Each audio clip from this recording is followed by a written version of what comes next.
This video presents content from Chapter 3 of the book Sustainable Living and World Peace from a section entitled Importance of Dispelling Ignorance versus Relying on the Threat of Government Coercion. An example of virtue overcoming ignorance rather than relying on government coercion to force us to do the right thing can be seen in the comprehensive teachings of Martin Luther King Jr. He worked toward changing laws and influencing government in his efforts to gain equal treatment for black people in society and in the workplace. His efforts did help achieve getting the Civil Rights Act passed, and he greatly influenced government policy. However, the real difference he made was in enlightening the American people and changing their attitudes, not in getting laws passed. Isn't it better that people are aware of and guided by their virtues rather than having to have laws to coerce them into doing the right thing? He showed us that we were not living up to our own standards as Americans, even though we should have known better. As a nation, we were filled with a feeling of pride by our great values referring to freedom and equality, but in actuality, we were not living them during Martin Luther King Jr.'s time. After almost 185 years since the founding of the country and almost 100 years since the Civil War, we still were not living in accordance with the values we hold most dear. Martin Luther King Jr. was not just speaking for black people when he talked about freedom and equality.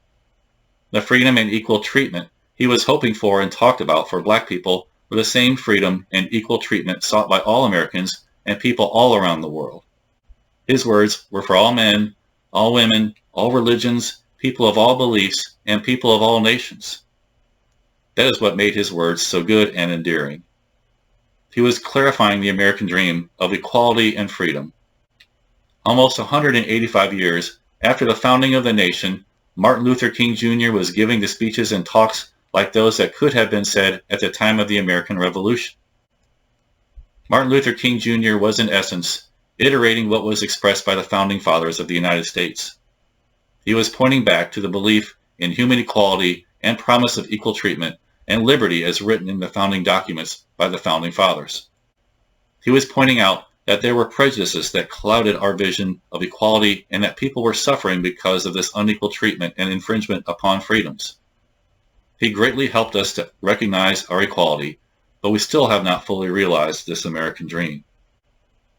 Why is the truth of equality among humanity and treating all people as equals still not obvious to all modern-day Americans? This is an example of people still acting out of ignorance, even though it would seem they should know better. Nazi soldiers, who may have killed people in an attempt to take over the world for a perceived superior race, would have an excuse for their actions. Their simple but sad excuse would be that they were ignorant. They would have started off being told by their leaders that their race was superior and that other races were inferior and should be eliminated. They may not even have had any prior contact or experience with people of other races, yet they were told by their strongly controlling society what to think, what to expect, and how to act. The Nazis were fixed into a limited and narrow-minded way of thinking that promoted control along an evil and destructive course. Today, throughout much of the world, and especially in the United States, there is not much room for people to hide behind ignorance as a Nazi soldier could have when doing wrong to other people or other life. We know that fear and hatred can be learned and instilled in people in different societies. Additionally, being afraid of things you do not understand and people that are different from you might be a natural human response based on not knowing what will happen in your current ignorant situation. However, we overcome ignorance when we recognize the equality of all people and the natural freedom we are all meant to enjoy. Realizing these truths and acting in accordance with our virtues leads to peace, founded on respect and the appreciation for our diversity and what it offers us all.